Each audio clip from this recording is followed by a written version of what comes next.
बुरहानपुर जिले के नेपानगर से असीगढ़ के बीच बुधवार को बड़ा हादसा टल गया। यहाँ जंगल में स्थित Chandni railway station building Pushpak express की तेज रफ्तार से गुजरने के दौरान हुए कंपन से भरभरा कर गिर गई। गनीमत रही कि इसमें कोई हताहत नहीं हुआ है। बताया जा रहा है कि हादसे के वक्त ट्रेन की स्पीड करीब 110 किलोमीटर प्रति घंटे थी और वह हर दिन लगभग इसी रफ्तार से गुजरती है।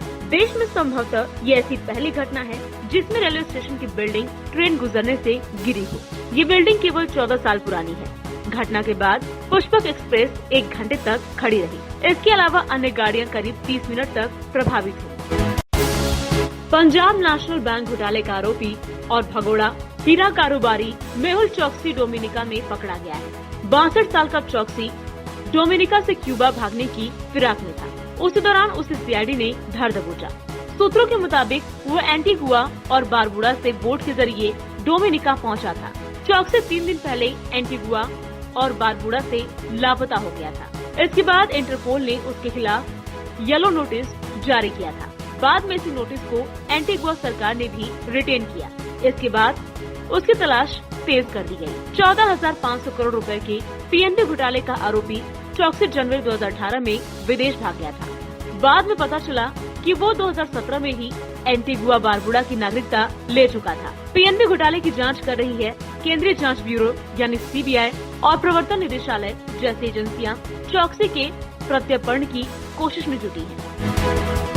अमेरिकी राष्ट्रपति जो बाइडेन ने अपनी खुफिया एजेंसियों से दुनिया भर में तबाही मचाने वाली घातक कोविड-19 वैश्विक महामारी की उत्पत्ति का पता लगाने के प्रयासों को और अधिक तेज करने को कहा है। बाइडेन ने एक बयान में कहा, अब मैंने खुफिया समुदाय से सूचना एकत्र करने और उनका विश्लेषण करने के प्रयास तेज करने को कहा है, जो हमें निर्णायक निष्कर्ष के और करीब लेकर जाएं और उनसे 90 दिनों के भीतर मुझे वापस रिपोर्ट देने को कहा है। राष्ट्रपति ने कहा कि रिपोर्ट के तहत उन्होंने जरूरी तथा जांच के क्षेत्रों को तलाशने को कहा है, जिनमें चीन के लिए विशेष प्रश्न होंगे। उन्होंने कहा, मैंने ये भी कहा है कि इस प्रयास में हमारी राष्ट्रीय प्रयोगशालाएं और सरकार की अन्य एजेंसियों के काम भी शामिल होने चाहिए, जो खुफिया समुदाय के प्रयासों को बढ़ाए। और मैंने खुफिया समुदाय से उसके कार्य से कांग्रेस को पूरी तरह से अवगत रखने को कहा है।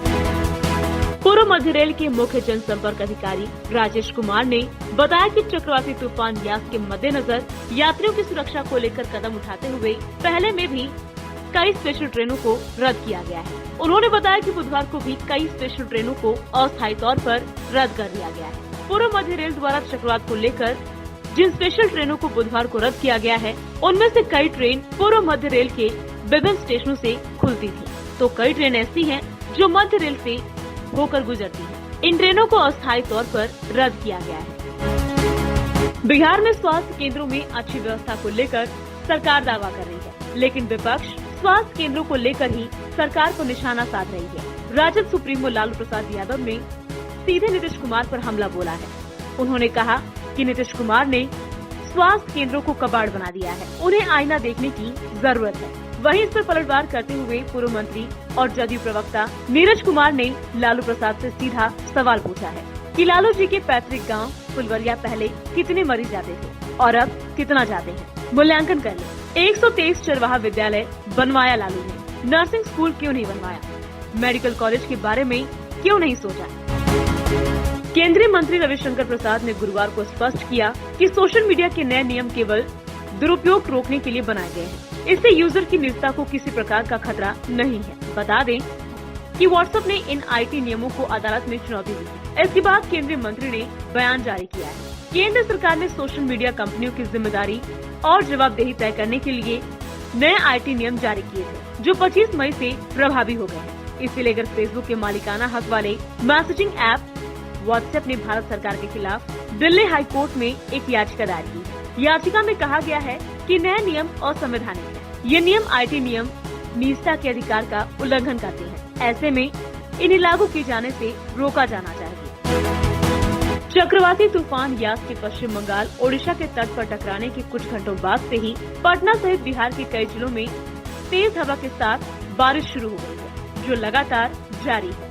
झारखंड में यास तूफान दाखिल हो चुका है। बिहार और यूपी के कई जिलों में तेज हवा के साथ बारिश जारी है। ओडिशा के बालासोर और भद्रक जिलों में 128 गाँव में पानी भर गया है। मुख्यमंत्री नवीन पटनायक ने इन गाँवों के लिए 7 दिनों तक राहत पहुंचाने की घोषणा की है। ओडिशा के विशेष राहत आयुक्त पीके जेना ने बताया कि बालासोर जिले के बहनागा और रेमुना ब्लॉक और भद्रक जिले के धामरा और वासुदेवपुर के कई गाँव में समुद्र का पानी घुस गया है। चक्रवात के दौरान 145 किलोमीटर प्रति घंटे की रफ्तार से तूफानी हवाएं चलने से कई मकान क्षतिग्रस्त हो गए हैं। खेतों में पानी भर गया है। अधिकारियों ने बताया कि चक्रवात से जुड़ी घटनाओं में 4 लोगों की मौत हो गई है।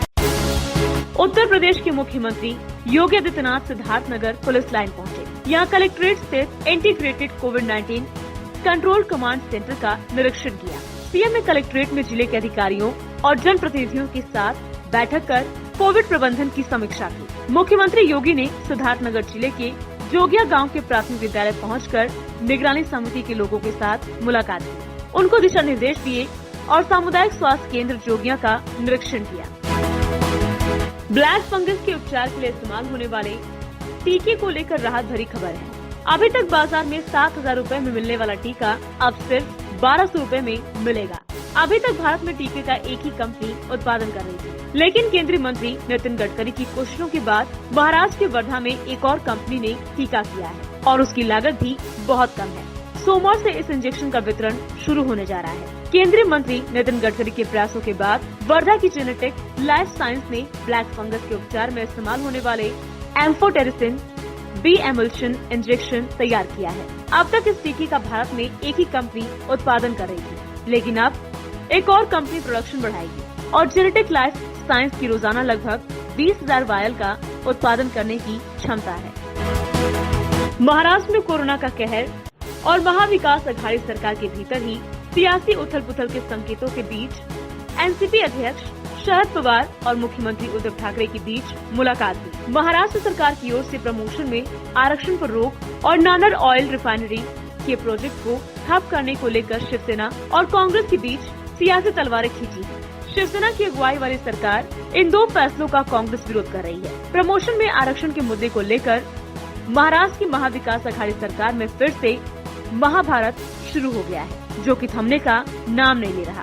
इस मुद्दे पर एनसीपी और कांग्रेस के बीच चल रही जंग महाराष्ट्र के मुख्यमंत्री उद्धव ठाकरे के लिए अब सिरदर्द बन सकता है। अब कांग्रेस ने इस मुद्दे को लेकर सरकार छोड़ने की धमकी भी दे दी है, लेकिन भाजपा को रोकने के लिए बाहर से समर्थन देने की बात भी कही है। अब इस मामले को लेकर आज होने वाली प्रदेश कैबिनेट की बैठक में सीएम उद्धव ठाकरे क्या फैसला लेंगे,